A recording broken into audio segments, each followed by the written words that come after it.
Hello and I welcome you to my video classes on water resource management, and mainly we are discussing about water governance and water policy.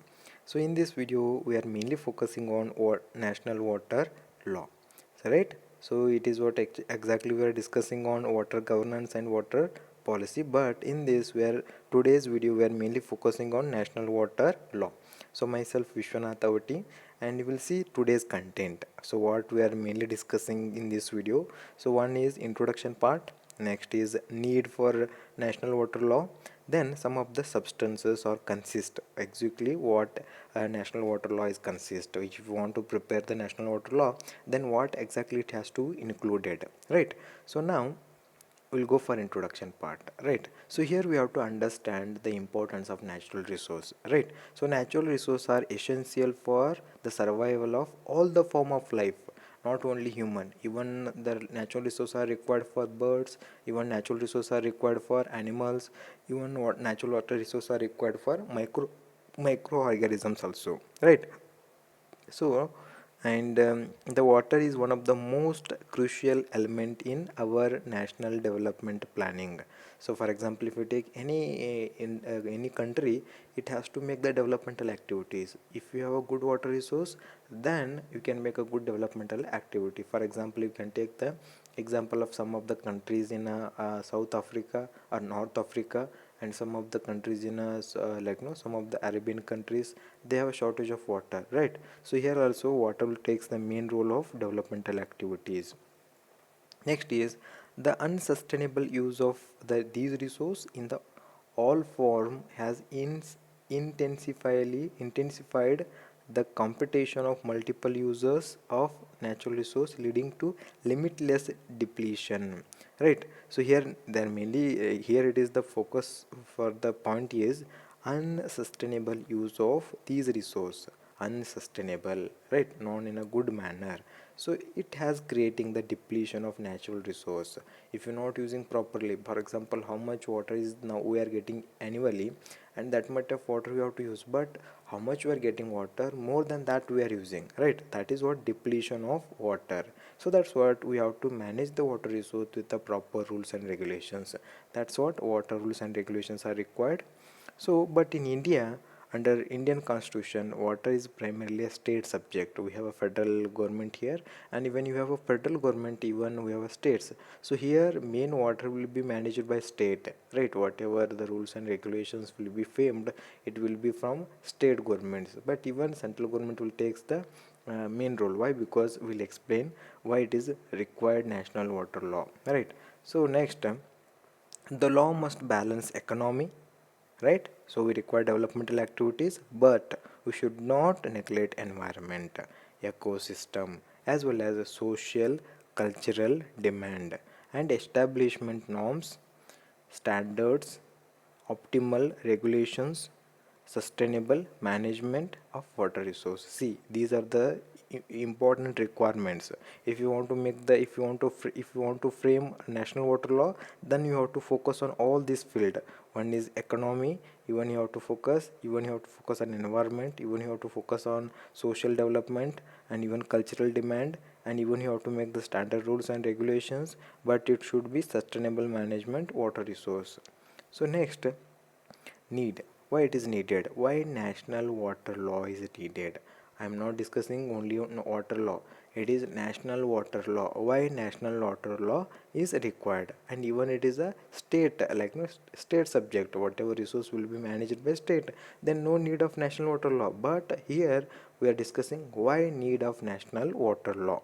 So one is, if you go for any jurisdiction, if you go for any court or any judicial system, water is a right of individual person. It is what basic right of individual person. If you take any citizen of India, it has a basic right of water to use, or what to get a water. If government is not giving the proper water, then even we can complain on the government that we are not getting our basic need, a basic fundamental right. So next, as I told, water primarily state subject. Water is primarily state subject. Then several states are enacting laws. Several states are enacting laws on water and related issues. These can be quite different in their perception. They're quite different in their perception and approach to water. So for example, some states are like, no, they want to increase the industrialization, so then they are focusing on main priority will be for industries. Some states are there, they are focusing on agriculture, then their rules and regulations will be more related to agriculture use of water. Some like, no, states are there, they want to give for even importance for nature or balancing of forest, then they will give, make the rules and regulations related to conservation of forest and forest ecosystem, right? So that's what it different from different to state based on their geological requirement and based on the geographical requirement, right, based on their perception. So uh, then different state government tend to adopt different legal positions on their right over water of a river basin overlap more than the one state intrastate river. So here mainly it is related to intrastate river and about their legal position. For example, if you take any river will cross from one state to another state or one country to another country. So then definitely there will be a rise of intrastate conflict or intrastate problem of water. So then here they will possess the different legal positions. In such a condition, it creates the different trend and it creates the intrastate water conflict, right? So to avoid intrastate water conflict, why? Because water is a state subject and they will possess their legal position based on their research and their work, but there should be a manager between the states, right? So then national water law is required and national person is required to manage this conflict.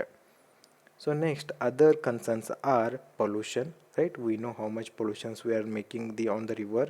Even river water is not directly consumable. If you want to drink water, it has to be after that filtration. Why? Because many pollution we are making. Why? Because industrialization, right? The waste will be discharged to river. Even sewage water is discharged to river, and no one will drink directly from the river, right? Why? Because it is a pollution of rivers, and rivers now becoming the poisonous. One time we had thought that if you drink river water you will get all purity in your mind and your body, but now if you drink that water you may get a poison inside your body, right? So even we have to make the conservation of water resource as well as protection of water resource a precious resource. So next is substance of national water law. Very important. Substance, or even it is called as a consistence of water. What exactly it includes? If you want to frame the national water law, then what kind of things it has to be included, and what kind of questions has to be arise, and how to solve this. It is all related to making rules and regulations. So we will see one by one. So one is first is water rights and allocation, right? Here it is what here they are mainly focusing on what kind of rights of there of water, right? So here we can get a solution like who can use, who can own it, and who is how. See here one by one will go. So water is a flowing resource. We know from one place to another place water is going, right? So then water right is right to use, not right to own here. So if you want to see, if you want to get a water rights, but right to use it is not to right to own it is like a land. So even you can get a right to use, and even you have a right to own it, but here water is only right to use. You are given a right to use but not to own the water, right? So next, who will allow to use the water? One is here we are getting answer of who is allowed to use the water, and what water, when, where, how much, or challenging issues. See, it is like no by simple we are making when, where, how, and who, but it is what to listen it is very easy, but to make rules and regulations it requires terms and conditions. It makes the 100 pages of note, right? So that's what here we are mainly focusing on water right and allocation. So how much water is allocated, and who has to use, how he has to use, when he has to use, right? And challenging issue of law, the must cover the legal frame under provision detailing with the water right and allocation. Next, water rights are differ from land right. As I told, land right are different and water rights are different. So water right is to right to use, not right to own. Why? Because dynamic conditions, right? And it is must be shared among the multiple users, not only single person. It has to shared with the multiple purpose, users. So next, second, substance or consistence or include rules and regulation related to water quality. So some legal or some rules and regulations should be required related to water quality management. So why water quality management is important? Why? Because water has its biological parameters, it has the chemical parameters, it has the physical parameters. All these parameters are very important, right? If you make any damage in these three property, it may affect on health, it may affect an environment, it may affect on animals, it may affect on trees, it may affect entirely ecosystem. That's what we have to control the water quality. So but how to control the water quality?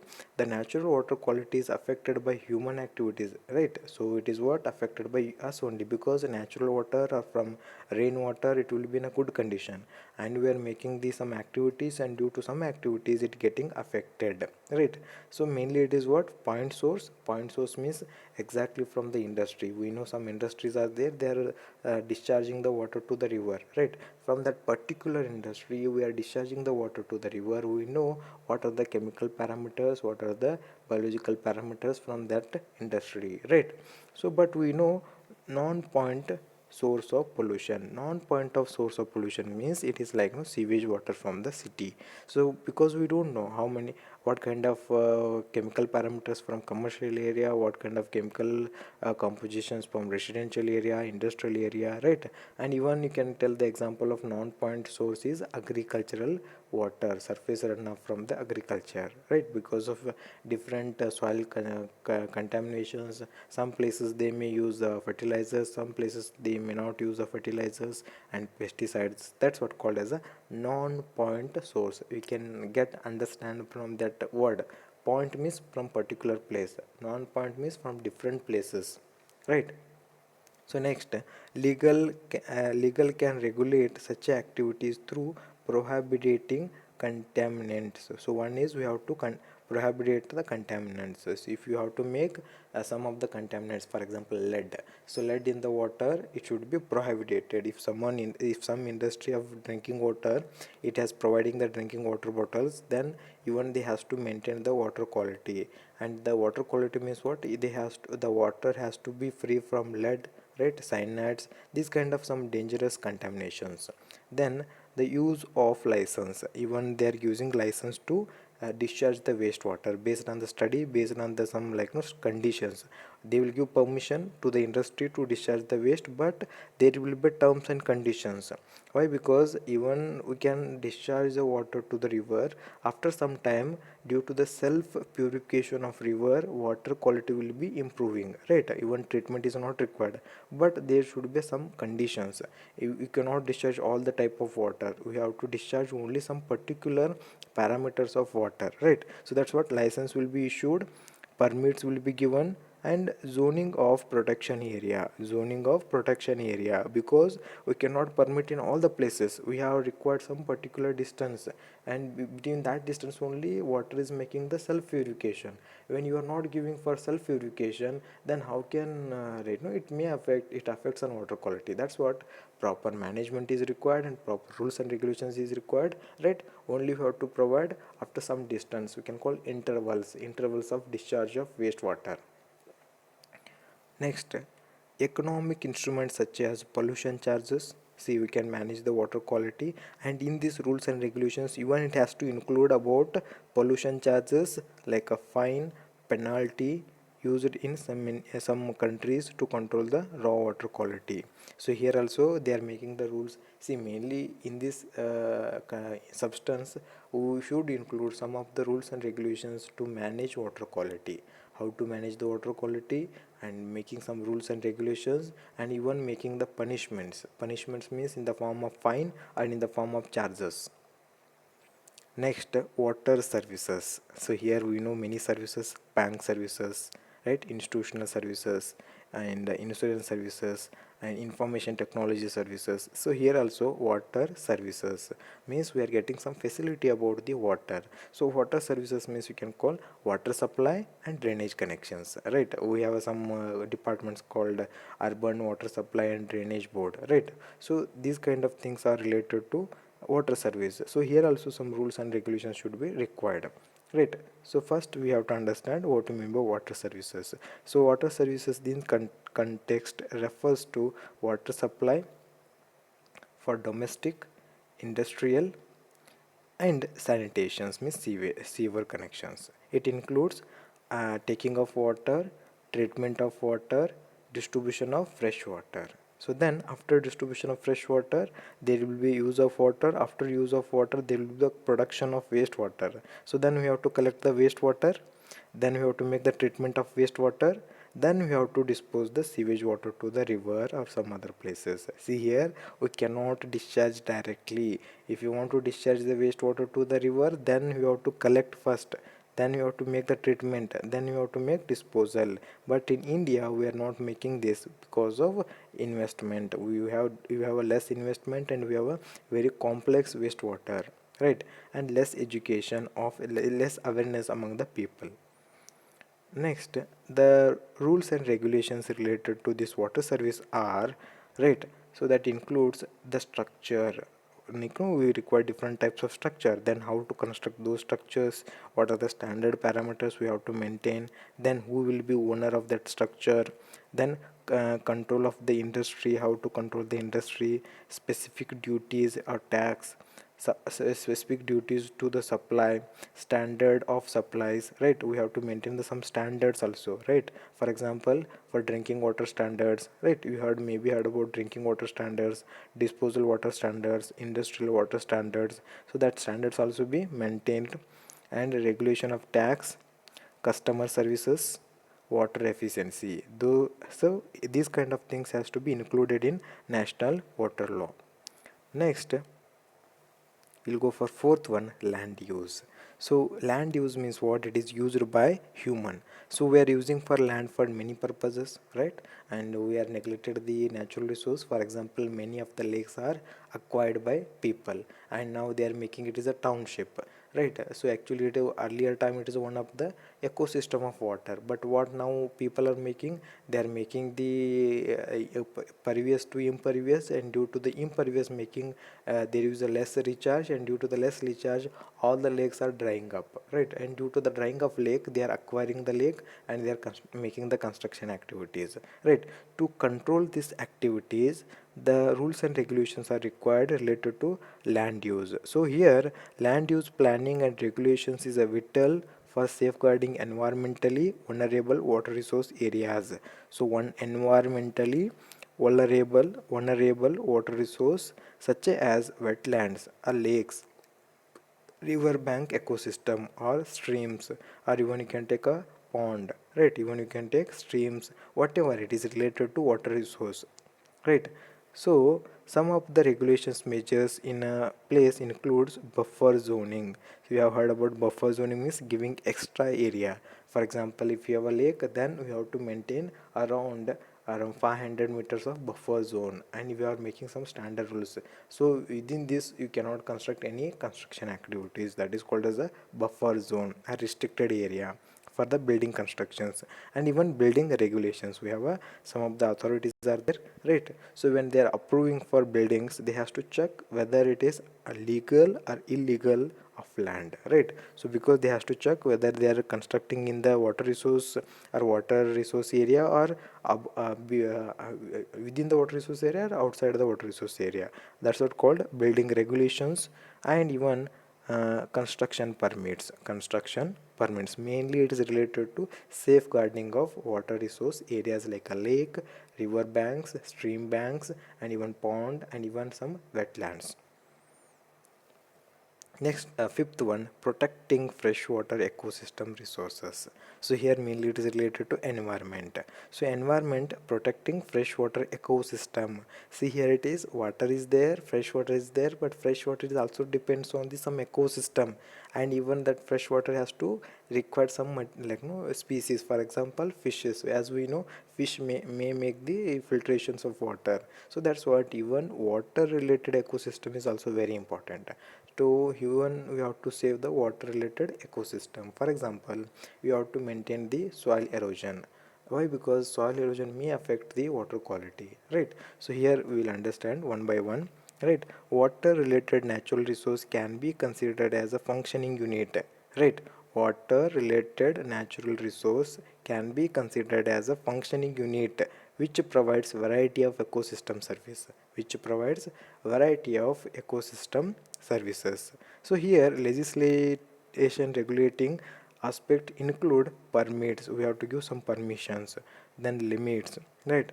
Restriction on harvesting methods. Even we have to make the restriction on harvesting methods. Then endangered species protection, endangered species protection, habitat protection, and regulation against harmful species, regulations against harmful species, natural preserve area, specific soil specific soil protection, and erosion control measures. Then water quality protection measures. But in this mainly they are like no, they are making rules and regulations to protect the freshwater ecosystem, right? I think you understood, right? So thank you for watching my video.